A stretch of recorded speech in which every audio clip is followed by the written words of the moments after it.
الحمد لله نحمده ونستعينه ونستغفره ونؤمن به ونتوكل عليه ونعوذ بالله من شرور أنفسنا ومن سيئات أعمالنا من يهده الله فلا مضل له ومن يضلله فلا هادي له ونشهد أن لا إله إلا الله وحده لا شريك له ونشهد أن سيدنا ومولانا محمدا عبده ورسوله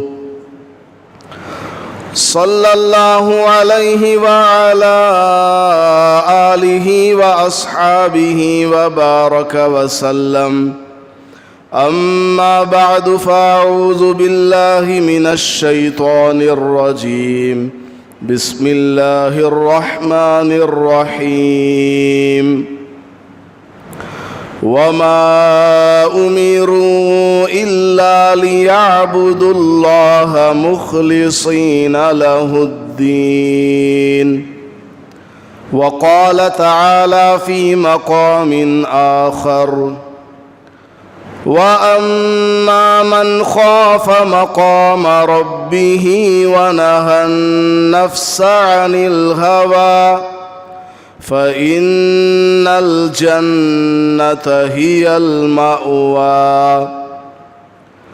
بارك الله لنا ولكم في القرآن المجيد والفرقان الحميد. رب اشرح لي صدري ويسر لي أمري واحلل عقدة من لساني يفقه قولي. معزز سامعین کرام، اللہ تبارک و تعالیٰ نے ہمیں ایمان والا بنایا ہے اور ہماری زندگی کا مقصد قرآن کریم میں واضح طور پر بیان فرمایا کہ ہم اس دنیا میں اللہ کو راضی کرنے کے لیے بھیجے گئے ہیں. ہمارا کوئی عمل اللہ کی رضا سے خالی نہیں ہونا چاہیے. ہمارا اٹھنا بیٹھنا، کھانا پینا، کاروبار، بیوی بچے، نماز روزہ، حج زکوٰۃ، حتیٰ کہ ہمارا جینا اور ہمارا مرنا اللہ کے واسطے ہونا چاہیے. نام و نمود کے لیے، دکھلاوے کے لیے اور دنیاوی جھوٹی شہرت کو حاصل کرنے کے لیے نہیں ہونا چاہیے. اخلاص کے ساتھ ہمیں ہر عمل کو بجا لانا چاہیے. 2 رکعت بھی اگر ہم نماز پڑھ رہے ہوں، مقصد کیا ہو؟ ہمارا اللہ ہم سے راضی ہو جائے. 1 روپیہ بھی اگر ہم صدقہ کر رہے ہوں، دل میں ارادہ کیا ہو کہ اللہ تعالی ہم سے خوش ہو جائے. اور نیک اعمال کی جس میں اخلاص ہوتا ہے، اللہ کے لیے وہ عمل کیا ہوا ہوتا ہے، بہت ساری برکتیں ہیں. ہمارے نیک اعمال ہمیں دنیا میں بھی بے شمار فوائد کا ذریعہ بن کر ہمیں نعمتوں سے لطف اندوز ہونے کا موقع فراہم کرتے ہیں، اور آخرت میں بھی خلوص کے ساتھ کیا ہوا عمل ہمیں مکمل طور پر کام آتا ہے. دنیا والوں کے لیے جو عمل کیا گیا قیامت کے دن کہہ دیا جائے گا کہ تم نے فلاں عمل فلاں بندے کو دکھانے کے لیے یا فلاں کو خوش کرنے کے لیے کیا تھا، جاؤ آج اس کا بدلہ انہی سے لے لو۔ اور قیامت کے دن ہر آدمی اپنی نجات کی فکر میں پڑا ہوا ہوگا، وہ دوسروں کو کیا فائدہ پہنچائے گا۔ خیر، ہمیں اپنی نیتوں کو درست رکھنے کی ضرورت ہے اور اپنے اعمال کو خالص اللہ کے لیے کرنے کی ضرورت ہے۔ ہر عمل کو کرنے سے پہلے ایک لمحے کے لیے سوچ لیں کہ ہمارا یہ عمل اللہ کو خوش کرنے کے لیے ہے یا اللہ کے علاوہ کسی اور مخلوق کو خوش کرنے کے لیے ہے۔ اگر اللہ کے لیے ہے تو پھر یقیناً دنیاوی فائدہ بھی حاصل ہوگا اور موت کے بعد بھی بے شمار اس کا ثواب ملے گا۔ حضور اکرم صلی اللہ علیہ وسلم نے اپنے صحابہ رضی اللہ عنہم اجمعین کو ایک واقعہ سنایا۔ بخاری شریف اور مسلم شریف کی روایت ہے، حضرت عبداللہ ابن عمر رضی اللہ عنہما سے مروی ہے کہ بنی اسرائیل کے 3 آدمی کسی سفر پر جا رہے تھے۔ اس زمانے کا سفر جنگل و بیابان سے ہوا کرتا تھا اور اکثر سواری کا انتظام نہیں ہوتا تھا اور پیدل ہی کئی دن کا سفر لوگ طے کیا کرتے تھے۔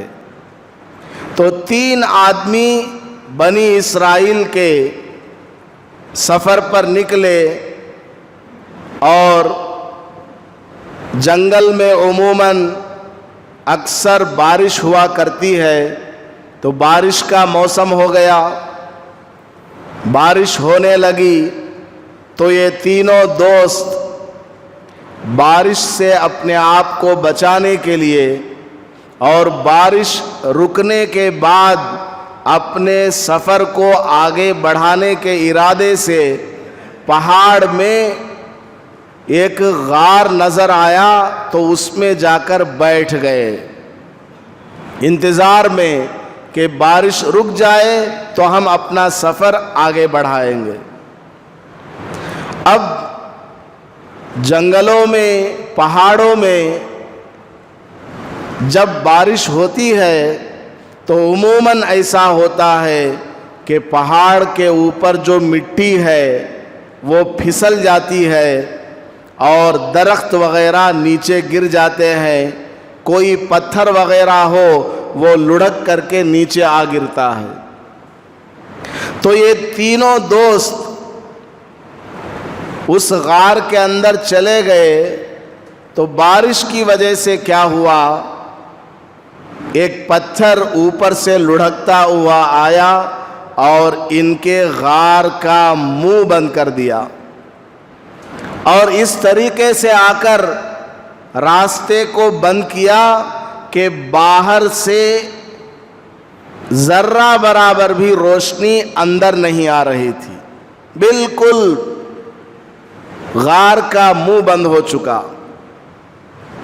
اب تینوں حیران پریشان کہ ہم بارش سے بچاؤ کے لیے اس غار میں آئے تھے اور یہاں آ کر ہم نے سوچا کہ بارش رکنے کے بعد اپنے سفر کا آغاز کریں گے، لیکن دیکھتے کیا ہیں کہ یہ پتھر آ کر کے غار کے منہ کے سامنے بیٹھ گیا ہے اور راستے کو بند کر دیا ہے۔ اب ہم کیسے باہر نکلیں؟ اور پتھر بھی کوئی معمولی پتھر نہیں تھا، 3 آدمی مل کر بھی زور لگا رہے ہیں لیکن پتھر ہلنے کا نام نہیں لیتا۔ بڑی کوشش کر لی، کبھی ادھر سے کبھی ادھر سے، کبھی ہاتھ سے لات سے، پوری مکمل کوشش کر لی کہ پتھر کسی طرح ہٹ جائے یا تھوڑا بہت راستہ نکل آ جائے، لیکن پتھر ہلنے کا نام نہیں لیتا۔ تو تینوں آدمیوں نے سوچا کہ آج ہمارا آخری دن ہے، ملک الموت کی زیارت آج ہم کرنے والے ہیں۔ اب فکر میں بیٹھ گئے کیا کریں کیا نہ کریں۔ تو ایک دوست کے دل میں خیال آیا کہ ایسی مصیبت تمہیں آ پڑی ہے کہ اب یہاں اللہ کے سوا کوئی مدد کرنے والا نہیں ہے، ظاہری کوئی سبب اختیار کرنے کے لیے موجود ہے ہی نہیں ہے، تمام کوششیں ناکام ہو چکی۔ اب اگر ہماری جان بچ سکتی ہے تو صرف اللہ تبارک و تعالی ہماری جان کو بچا سکتا ہے۔ اس لیے ہر آدمی اپنی زندگی میں کیے ہوئے اعمال کو ٹٹولے، کوئی تو ایک عمل ایسا ہوگا جو خالص اللہ کے لیے کیا ہوا ہوگا اور اللہ تبارک و تعالی اس سے خوش ہوگا، اسی نیت سے تم نے کیا ہوا ہوگا۔ اس عمل کو اللہ کے سامنے پیش کر کے دعا مانگو، اللہ کی ذات بڑی رحم و کرم والی ہے، وہ یقیناً ہماری دعا کو قبول کرے گا اور اس غار کے منہ پر جو پتھر آ کر راستے کو بند کیا ہوا ہے اس کو ہٹا دے گا۔ چنانچہ تینوں ساتھی بیٹھ گئے اور سوچنے لگ گئے کہ ہم نے اپنی زندگی میں جو اعمال کیے ہوئے ہیں ان میں سے کون سا ایسا عمل ہے جو خالص اللہ کو خوش کرنے کے لیے کیا تھا۔ چنانچہ ایک دوست نے دعا مانگی، وہ بکری چرانے والا تھا، اس کے 2 بوڑھے ماں باپ تھے، بہت بوڑھے۔ روزانہ وہ آدمی بکری چرانے کے لیے جنگل میں جاتا، بکریوں کو چراتا اور شام تک بکریاں خوب اپنا پیٹ بھر کر کے وہ دودھ دینے کے قابل ہو جاتی تو ان بکریوں کا دودھ نکال کر کے یہ شخص اپنی ماں کو، اپنے والد کو، بعد میں اپنی اولاد اور بیوی کو دیتا تھا، پھر آخر میں خود پیا کرتا تھا۔ یہ اس کا عمل تھا۔ ایک دن ایسا ہوا کہ جنگل میں بکریوں کو چراتے چراتے بہت دور تک وہ نکل گیا، شام کو گھر واپس آنے میں تاخیر ہو گئی۔ اس کی وجہ سے اس کے بوڑھے ماں باپ بھوکے پیٹ ہی سو گئے تھے۔ گھر واپس آیا تو بچے تو بھوک کی وجہ سے بلبلا رہے تھے اور بوڑھے ماں باپ کچھ کھائے پیے بغیر سو چکے تھے۔ اب یہ بکریوں کا دودھ نکال کر لایا اور ماں کے قریب پہنچا، ماں سوئی ہوئی ہے، باپ کے قریب پہنچا، باپ بھی سوئے ہوئے ہیں۔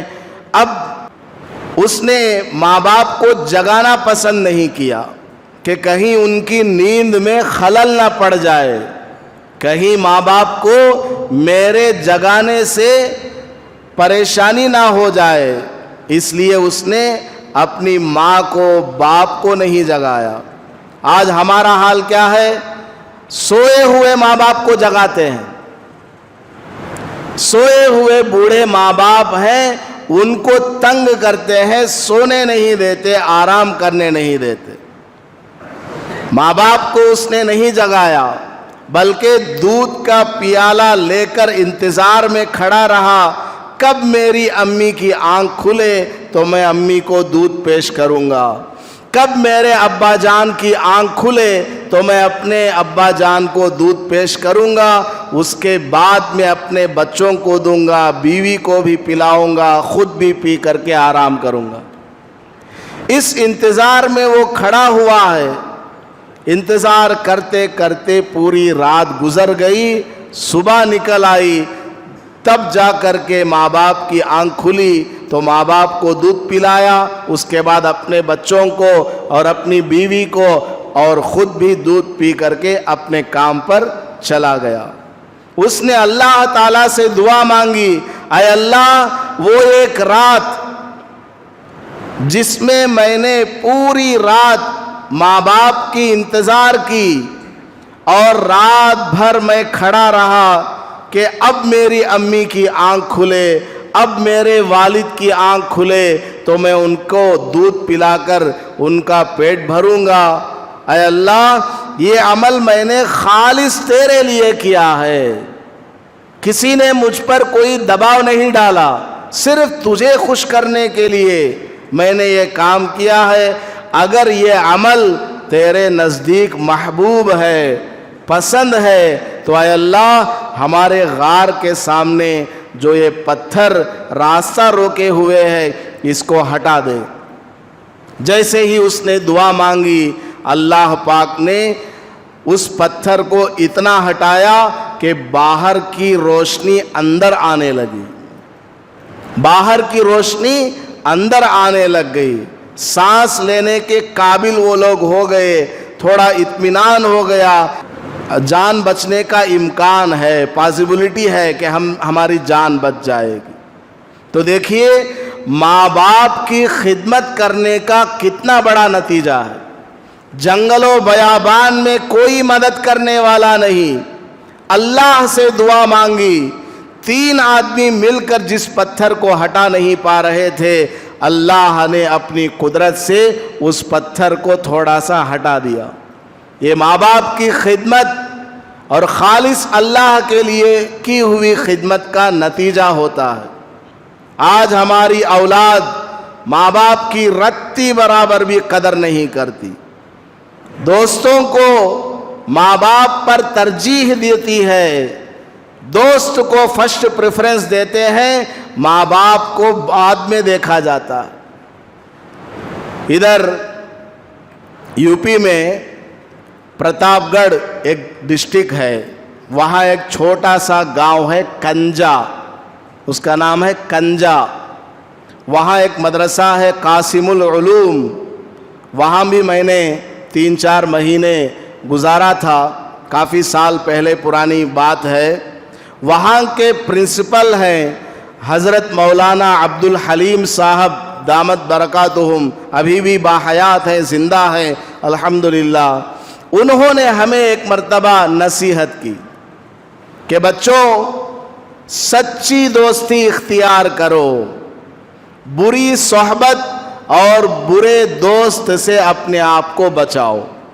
اس پر حضرت نے ایک واقعہ سنایا کہ ایک نوجوان رات میں اپنے گھر بہت دیر سے آیا کرتا تھا، ماں نے 1 دن دیکھا، 2 دن دیکھا، بالآخر ایک دن ماں نے بچے کے باپ سے یعنی اپنے شوہر سے شکایت کی کہ دیکھو ہمارا لڑکا رات میں روزانہ تاخیر سے گھر آتا ہے، ذرا اس کی اصلاح کرو، اس کی خبر لو۔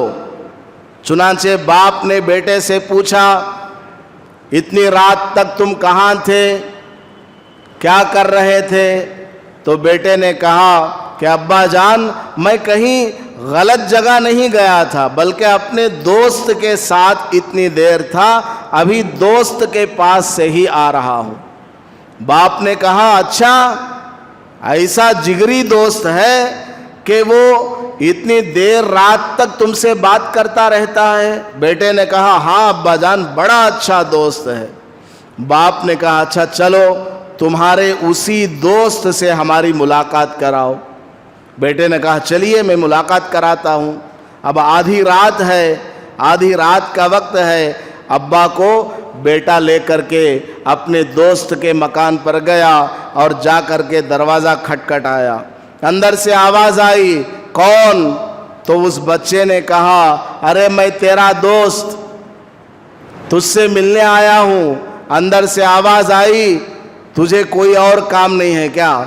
جب دیکھو آتا جاتا رہتا ہے، ابھی تھوڑی دیر پہلے تو تو میرے ساتھ تھا، اب میں سونے کی تیاری میں لگا ہوں، نیند گہری آ رہی ہے، رات میں بھی تو مجھے تنگ کرنے کے لیے آ گیا ہے، چل بھاگ یہاں سے، کل صبح بات کریں گے۔ یہ اندر سے اس کے دوست نے جواب دیا۔ باپ نے بیٹے کو نصیحت کی، دیکھا بیٹا یہ تمہارا دوست ہے جو تم کو گالی دے رہا ہے، دروازے پر فقیر کی طرح تم نے دستک دی، آواز لگائی تو وہ تمہیں ڈانٹ کر کے بھگا رہا ہے، یہ تمہارا دوست نہیں ہے، آؤ میں تم کو اپنا دوست دکھاتا ہوں، میرا دوست بھی ہے اس شہر میں، اسے میں تم کو دکھاتا ہوں، چلو۔ دوست کسے کہا جاتا ہے؟ حالانکہ میری اپنے اس دوست سے ملاقات کافی سال پہلے ہوئی تھی، اب تک نہیں ہوئی، چلو میں دکھاتا ہوں۔ چنانچہ اپنے دوست کے پاس وہ باپ اپنے اس بیٹے کو لے کر گیا اور جا کر کے دروازہ کھٹکھٹایا۔ اندر سے آواز آئی، کون؟ تو باپ نے کہا، ارے میں تیرا دوست آیا ہوں، فلاں ہوں، نام بتایا۔ تو اندر سے دوست نے جواب دیا، رکو ابھی آ رہا ہوں۔ 3-4 منٹ کے بعد دوست نے دروازہ کھولا تو باپ نے دوست سے پوچھا، کیا بات ہے؟ دروازہ کھٹکھٹاتے ہی تم نے دروازہ کیوں نہیں کھولا؟ 3-4 منٹ کے بعد کیوں کھولا؟ اتنی تاخیر کیوں کی؟ تو اندر کا دوست جواب دیتا ہے کہ تم میرے پاس اتنی رات میں آئے ہو، آدھی رات میں تو کوئی معمولی کام سے نہیں آتا ہے، کسی ضرورت کی وجہ سے آیا ہوگا، میں نے سوچا شاید تم بھوکے ہو، تمہارے پاس کھانا نہ ہو، گھر میں بیوی بچوں کے لیے کھانا نہ ہو، اس لیے میں نے اپنی بیوی کو جگایا کہ دسترخوان لگا دو، کھانے کا انتظام کر دو۔ پھر میں نے سوچا شاید تم کو پیسوں کی ضرورت ہو، تو میں جلدی سے اپنے کمرے میں گیا اور تھوڑا پیسہ ہاتھ میں لے کر آیا ہوں، دیکھو۔ پھر میں نے سوچا شاید کوئی دشمن تمہارے پیچھے پڑا ہوا ہے اور تم کو بھگا رہا ہے، کہیں تمہارا نقصان نہ کر دے، اس لیے میں اس کا مقابلہ کر کے تمہاری جان بچانے کے لیے یہ دیکھو اتنا موٹا ڈنڈا لے کر کے دروازہ کھول رہا ہوں۔ تو باپ نے اپنے بیٹے سے کہا، دیکھا بیٹا سچا دوست کون ہوتا ہے؟ میری جانی مالی جسمانی ہر طرح کی ضرورت کا یہ انتظام کر رہا ہے، اور 2-3 منٹ کے اندر اس نے سارا انتظام کر دیا، اور تمہارا دوست اس کے دروازے پر تم گئے تو وہ تم کو ڈانٹ کر کے بھگا رہا ہے۔ ایسی آج کل ہمارے نوجوانوں کی دوستی ہے، اور ایسے دوستوں کی وجہ سے ماں باپ کو ستاتے ہیں، ناراض کرتے ہیں۔ جب دیکھو دوستوں کے گھر منکھانے ادھر ادھر پھرتے رہتے ہیں، ماں باپ کا کوئی کام نہیں کرتے، کوئی خدمت نہیں کرتے۔ تو بنی اسرائیل کے اس آدمی نے ماں باپ کی جو خدمت کی، اس کا نام لے کر اللہ سے دعا مانگی، اللہ نے جنگل میں جو پتھر ان کے غار کے راستے کو روکا ہوا تھا ذرا سا کھول دیا۔ دوسرے آدمی نے دعا مانگی، دوسرا آدمی اپنی چچا زاد لڑکی پر عاشق تھا، وہ لڑکا عاشق ہو گیا تھا۔ ایک دن جا کر کے اس نے اپنی چچا کی لڑکی سے کہا کہ تم میری خواہش کو پورا کرو۔ لڑکی نے منع کیا، لیکن اس نے کہا نہیں تم میری خواہش کو پورا کرو۔ تو لڑکی نے کہا 100 دینار لا کر کے دو گے تب جا کر دیکھا جائے گا۔ لڑکی کے دماغ میں شاید یہ تھا کہ یہ 100 دینار کا انتظام نہیں کر پائے گا اور میرا راستہ چھوڑ دے گا، لیکن وہ نوجوان بڑی محنت کر کے کسی طرح چند دنوں میں 100 دینار کا انتظام کیا اور لڑکی کے پاس پہنچ گیا کہ لو یہ 100 دینار اور میری خواہش کو پورا کرو۔ تو جب کمرے میں وہ داخل ہوا اور کام کرنے کے لیے آگے بڑھا تو چچا زاد لڑکی نے بڑے ہی عجیب و غریب انداز میں اس سے کہا، اے اللہ کے بندے، تم کیسا حرام کام کرنے کے لیے آئے ہوئے ہو، اللہ سے ڈرو۔ یہ جملہ سننا تھا، اس کے دل میں خدا کا خوف آ گیا۔ قرآن کریم میں بھی ہے